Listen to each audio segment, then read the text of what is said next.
Pitch. I am your host, Nicole Rodriguez, also the CEO and founder of NRPR Group. And welcome back to those of you who have been joining us since we relaunched the show. We appreciate your support and thank you for always dropping by. And for those of you who are just joining us for the first time, this is a show where I love to interview top members of the media and discuss best practices with them. On the show, they are the star. They have the opportunity to share the stories of how they got into their respective roles as journalists and respected members of the media and what it takes to make a great story for them. Today, I am really, really pleased that Sharon Edelson has agreed to be on the show.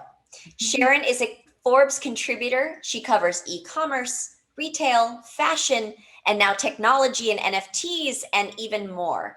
She's previously served as senior editor at W Magazine and as a senior editor at WWD for 17 years, covering retail and real estate.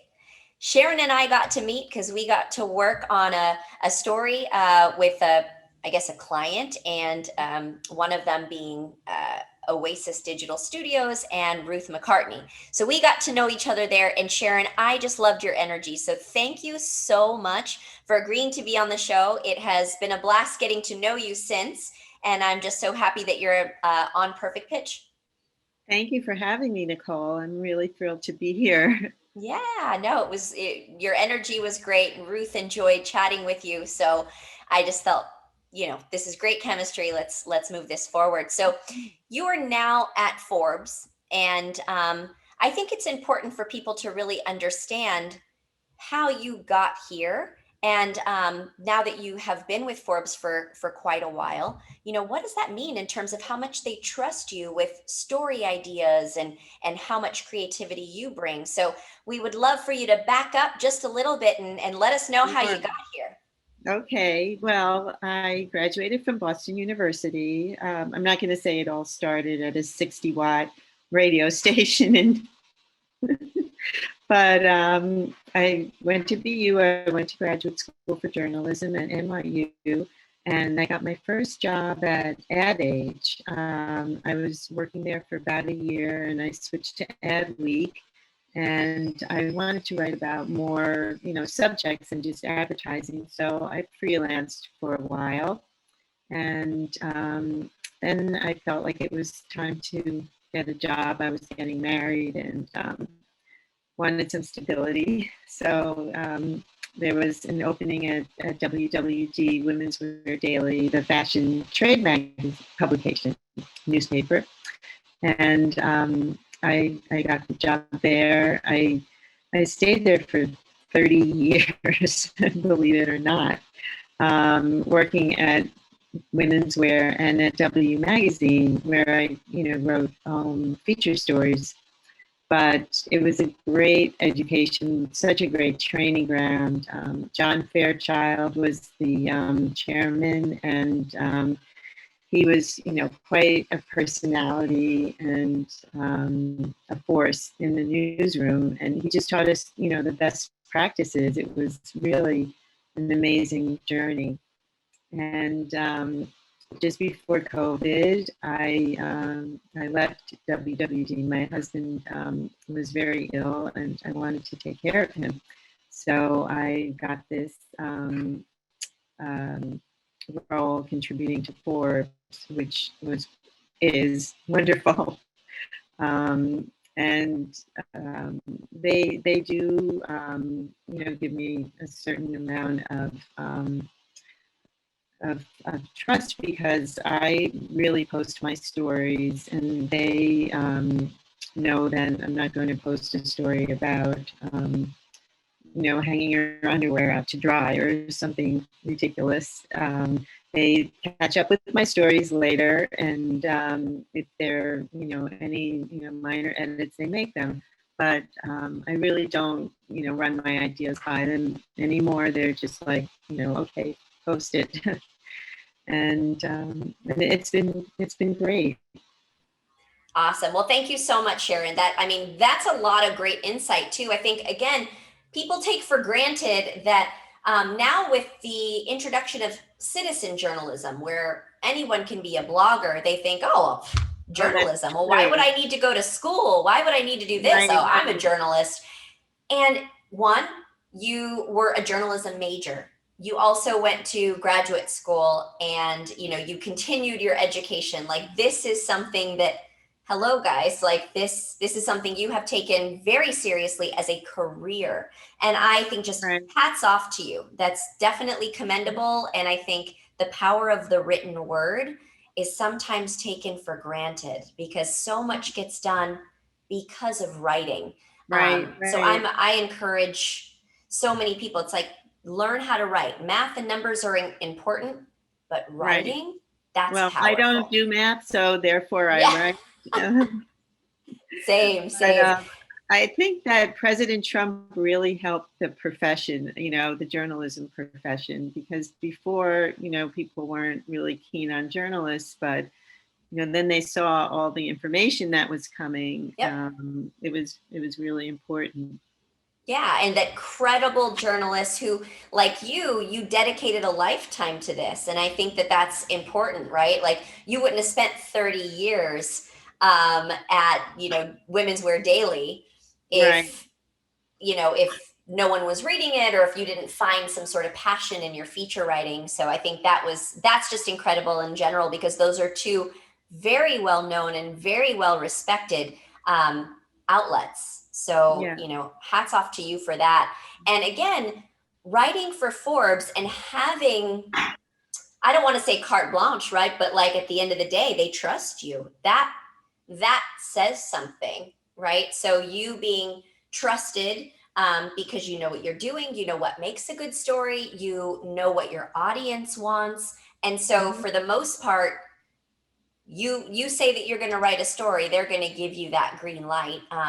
I think again that is somewhere where people aspire to be, especially those who want to see a future in journalism as their right, career. So I right. think that's awesome. So Mhm. now, having such a rich background in journalism, I'm sure you have worked with a ton of PR people in your time, Mhm. and probably some good, some bad. And I always like to uncover all of this, right? So, what have you noticed over the past few, let's say, decades that has changed in terms of how PR people engage with you and how you see them as a resource, for both the good and the bad, right? This has changed and I wish it didn't, or Right, this has changed and I'm glad it did. I would love to right. hear your insight on that. I think, in a way, what has changed is it's a little more difficult to gain access to people than, I would like it to be. If I wanted to interview, a fashion designer and it was, someone who's, having a little bit of a time in the limelight, it's, the PR people become gatekeepers. And it's very difficult. Also, I think everybody wants to know everything in advance. You can't really have an interview that's spontaneous. Everybody wants questions, talking points, and that's fine. But sometimes lose a little bit of the spontaneity, and the person comes across as very rehearsed, and you're just not getting the great answers that you want to get. So that's one thing that's changed. And also there's just so much information. It's like information overload. So sometimes you get pitches for a new pair of socks, or just like really nothing that deserves to have a press release written about it. um, but usually, the PR people that I work with are, very good, very professional. They know how to, make a good pitch. And if the story isn't right, they know that, the next time, I'll be open to hearing another pitch. So I think that's important too.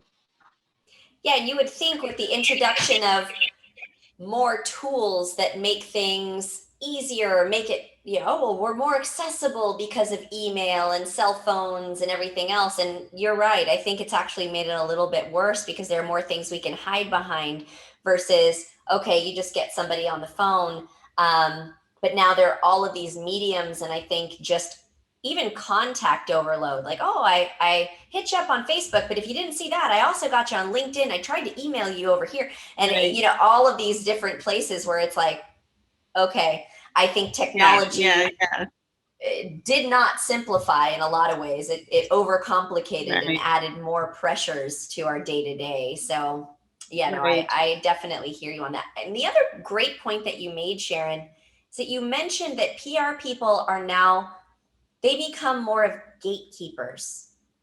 And I encourage PR people, all of you guys listening, hear what Sharon said. Your role is not to be a gatekeeper. You're a bridge. Hmm. You are a bridge between Right, the client and the media person, not some bouncer at a club who's like, do you have a right, VIP right, pass? right, right, You got to be the bridge. And I think that clients that come across too rehearsed, it's no, that then you're losing the authenticity of news. And I think right. there's one thing where you give them key points like, hey, please don't say this, because Lord knows we've all been on that call where a client's like, oh, and by the way, we're launching this. And you're like, like the partner didn't sign off on that. That's Right, one thing. Like, here's what not to say and give that to a client. But to make them sound so rehearsed that it's uncomfortable, right. the media person can read through that, right, Sharon? Yes, definitely, Yeah. definitely.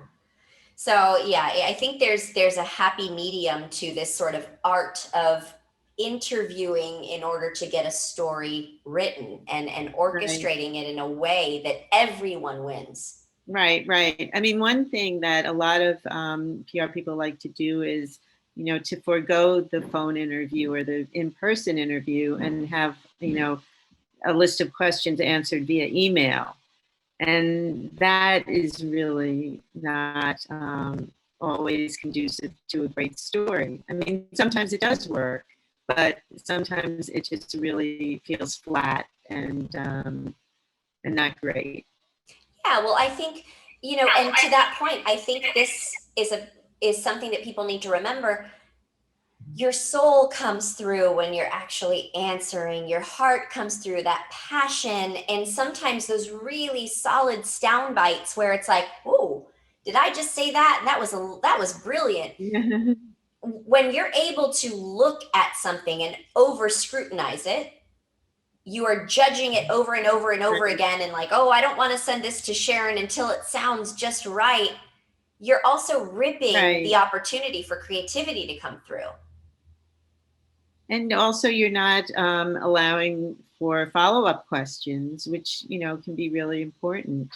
Yeah. So, Yeah. I always think that, journalists are, our job is to get information. And, some people who, might be more cynical journalists would say the PR, person's job is to withhold information. I don't think that's true. Right. No, it shouldn't be. It should be the PR person. Ooh, this is a good one here. Let me see so I can like think about it. The PR person is meant to help the resource, which is, let's say, the client, Facilitate. to facilitate them giving you the right information, right? You want it to be accurate Exactly. and on point, the right Exactly. information to inform the publics, right? All of the Right. different audiences or whatever that the media touch. That's what we're meant to do. And I say it a thousand times, without you, without members of the media, PR people don't have jobs. I would not Right. have anything to do if Sharon didn't need me and my client didn't need me to be that bridge.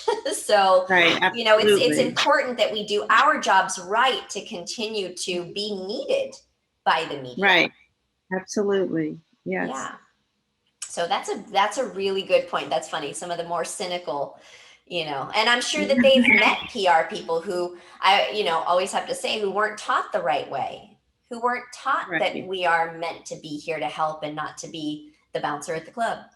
Right. Um, got it. So, I have to say that I feel good about the US sort of working their way out of this pandemic, fingers crossed, as things open Right. up a little bit more. Um, we just experienced a good year and a half of changed work behavior. You even said that Yes. with all of this, you found this role at Forbes. How has COVID really changed the approach at which you take to get your work done as a Well, it's journalist? really been about, Zoom interviews, and they can be, a little stilted, but, they are better than, email interviews.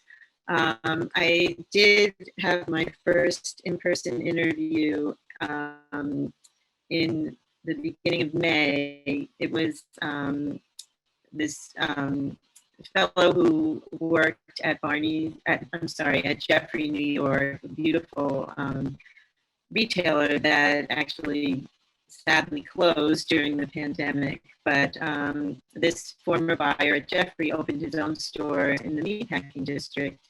And I went to see it and interview him in person. And it was just so refreshing to, be able to, see another human being, that I could talk to, not talking to a screen. Yeah, like you're real. Yeah, yeah. I love that. And um, would you say that you welcome more of that to come in the future? I know back when I first started in PR, Absolutely. the coffee meeting was always a very big deal, and I think we got so used to technology that so much of that went away, and I kind of miss that. Right? It's like let's just grab a coffee and just Yeah, riff and talk, and we'll invite the right, client. right, right. Right, So totally. I mean, I had coffee with, founders who, founded companies, and, they were tiny, and now they're, huge, and, companies with IPOs. And, I remember when we sat and had coffee across the street. But it's really important, I think, to meet in person. And if a new store is opening or a new concept, you just have to see it. It can't be done over the phone or over the screen. agreed, agreed. And I think that, getting ready to go out into the world and hopefully have more in person meetings and getting to grab those good nuggets from the people that you're interviewing and those resources. Again, I think there's a little bit of magic that happens when you can hear something in someone's voice when you're asking them a question. And you might come to the table, and this will lead me to my next question, but you might come to the table with an idea of, well, these are the questions that I want to ask because I think that this might be where the story will go. But when you're with someone in person or talking to them or zooming with them and you hear them, you actually get to take it wherever the conversation goes sometimes. So, Sure. my question to you then is, over the course of these years in your career, how has your preparation for interviews either stayed the same, like this is my tried and true way and it works and I love it, or how has it changed with the introduction of technology and little hiccups like COVID? Well, I'll tell you, technology has made it much easier to research. There's something called Google that, really simplified, my life. I remember, having to go to the library and, do research and actually, taking out books, which, is it's kind of, a shame that we don't do that as much anymore. But I'll just read everything I can about a subject before, I do an interview, and maybe talk to an expert in the field, just to get some perspective. But basically, I always try to get as much knowledge about a company or a person as I can. So Yeah. that's really stayed. Now that makes a lot of sense. And is there a way that PR people can make your life easier in that way? Is there a certain amount of information where, Nicole, if every PR person just gave me a bio, a this, and a that, it would really just kind of make my research, the time spent on research, that much easier.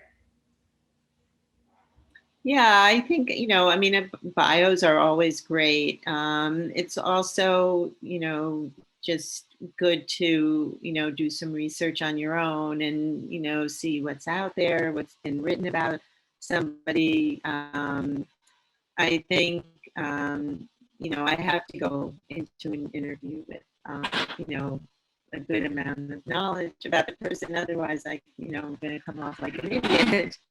So I don't mind doing the research at all.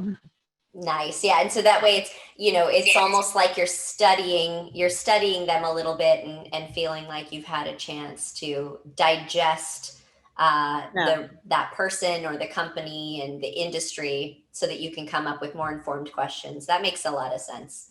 Love it.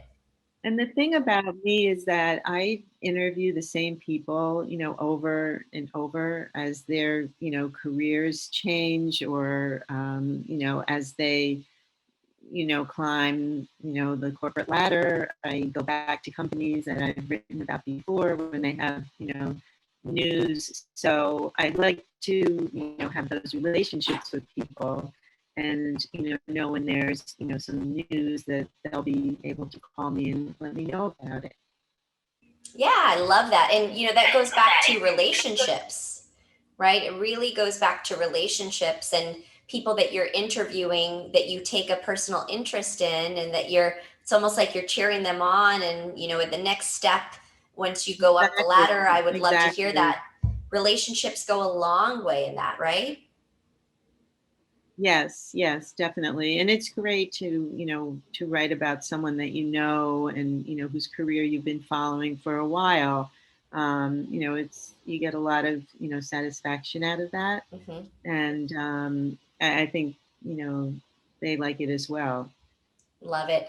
And so right now, as you're, just thinking about, okay, this is on my plate, how far in advance do you like to plan your stories out, especially with Forbes? And has that changed? I'm sure when you were in house at Women's Wear Daily, there was probably, what I've heard is there was a lot more time to dedicate to one feature, versus now that you're writing for something online, it's how many can we crank out in a certain amount of time. So what does that look like in terms of the change, and how far in advance do you like to plan a Right, story? right. Well, women's wear went all digital around 2016, I want to say. So we were writing stories and turning them around on a dime. I mean, we really, wrote a lot. And I write a lot for Forbes. I write, like between 15 and 20 stories a month. So I can't really plan them out, that far. I get the news, I write it, I turn it around, I post it.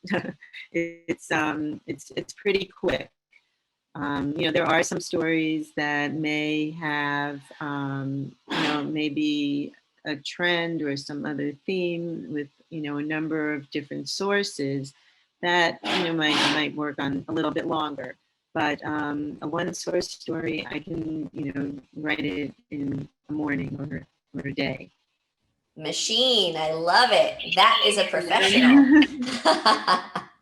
I love that. I love it. So, speaking of that, right? When someone is approaching you with a pitch idea, do you have any preferences? Nicole, I really like for a subject line or the body of that email to include X. What is it that you're looking for? Because I'm sure that you probably get a lot that you need to toss out. But what are the things that really help an idea stand out for you specifically? I think it depends on, on what the idea is. If it's within my bailiwick, if it's in my lane, if it's, clear and not convoluted. I think, most pitches sometimes are too long and they just get into, details and then they get into the weeds. So I think, just to get the point across, what the pitch is about, very clearly and quickly. And then if I'm interested, I'll get back to you and, we'll talk it all through. But I don't need like 3 pages about. Right. The life story. Yeah. That makes a lot of sense. What about subject lines? Are there things about subject lines that you do and don't like? I know I'm starting to see more and more people use emojis in their subject lines to like capture attention, especially really? retailers. I haven't seen that. More retailers than anything. Now I see in every newsletter, it's like Sephora, here are your, and you have a little lipstick thing. And so, I mean, that catches my eye, Oh my but God. it's, I haven't gotten that yet. okay, I was gonna say, are people using that to capture your attention? Because I've personally. No, what I get a lot of is Forbes times, Fenty, or Forbes times, whatever the product or the company is. And it would be better not to, have the Forbes there at all and just say, Fenty Beauty is, expanding in, XX stores or something like that. Like, get to the point in the subject, who it is. And yeah, right, who it is, what they're doing. And I like that. Yeah, that would be Simple. great. Simple. Okay. Yeah. Very good. So, as we're getting towards the end of this has been really awesome. A lot of great nuggets pulled from here. I always like to ask, do you have any pet peeves that if this is your chance to tell every PR person in the world, please stop doing this? Or if there's something that people are doing that you're like, this is amazing, please continue to do this, what would that be?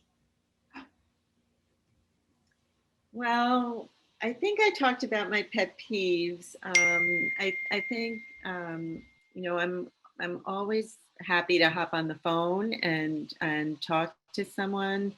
I'm not I'm not too busy or highfalutin to I'm very down to earth. I don't think what I do is brain surgery. I think it's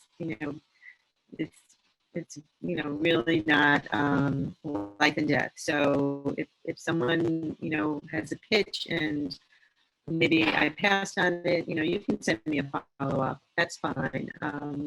Maybe I missed it. I always try to answer people, but sometimes when I'm really busy and I see pitches that I don't like or that aren't right, I'll just delete. And I try not to do that too often. But I think, as long as the pitch is, concise and makes sense, that's, perfect. Love it. No, that makes a ton of sense. And I think that really just having people understand that, they might pitch you once and it might not hit the mark, and following up politely is welcomed, right, as long as it doesn't become stalking and weird, and that it's not spammy either. So no, I definitely get that. And with what you're working on right now, is there anything that people should know? Like, I'm really hot on this NFT thing, or, all of the different changes with, brick and mortar companies going on to more e-commerce platforms. Anything out there that we can, as PR people, help you with, that you really have on your radar that you want great stories about? I am, into NFTs, and I'm going to be writing more about them. I'm very into resale, and how that has really grown, and as a sector is booming. I also think, rental, a few retailers have started rental businesses right alongside full price. So I think that's very interesting, and something that's going to, accelerate. And, I'm interested in, design, anything anything about design, new retail formats, new business models, marketplaces, all of that. Love it. Love it. I have to just ask, this is like a personal side note. I just finished the Halston series, or Oh yeah, on Netflix. It was phenomenal. Like yeah, it was very yes, well done, and I didn't realize just what a mark he left, especially on women's fashion and all of that. So that one was a right, fun one. But right. did you get to catch that? It was such a great series. I did. Yes, Yeah, yes. I yeah, liked it a lot. I mean, by the time I started at Women's Wear, he was already gone. mm, And I think he licensed his name, too much. And that's what, yeah. caused his, downfall. Mhm. But I thought it was really well done. And was it Ewan McGregor? Yeah, He Ewan did a McGregor. fabulous job. He was just Agreed. spot on. Yes, Yes, I yes, was just wildly impressed. And I was like, wow. I mean, people take for granted these clothes that we're wearing and whatever. Who's designing them? Like there's all of this that goes on in the background. And I just thought, wow, this is actually really, really right, funny because, we've worked with fashion brands before, but being, just watching that, right. I thought that was a really well Yeah, that done was a good series. one. Yeah, very good. Okay, had to Yeah, ask. That was like definitely. side note question. Yes. I love it. Well, I have had a blast. Thank you so, so much Thank for you. joining us, Sharon. You have Of been a wealth of course. My knowledge, and pleasure. yes, and I hope that our paths cross again with being able to work together, because that was a lot of fun Yeah, working with Ruth absolutely. and doing that. But for those of you who stayed to listen to this episode of Perfect Pitch, I hope that you were taking notes, because Sharon was dropping nuggets of knowledge and a lot of good insight. So thank you for joining us. And for those of you who have not subscribed Pleasure. yet, yes, please subscribe on iTunes, Spotify, Google Play, YouTube. Sharon, you are a delight. Thank you so much for joining Thank Perfect Pitch. you. And hopefully people find you. If Thank you you. can let everyone know where you are on Twitter or other social media platforms so that they can also follow you. Yes, Edelson Sharon. That's my Instagram and also my Twitter, I believe. Love it. Love it. So go show Sharon some love and like her stories and share all of that. Yes. And yes, yes, yes. All right. Well, thank you so much for joining us for Perfect Pitch. I have had a blast with you.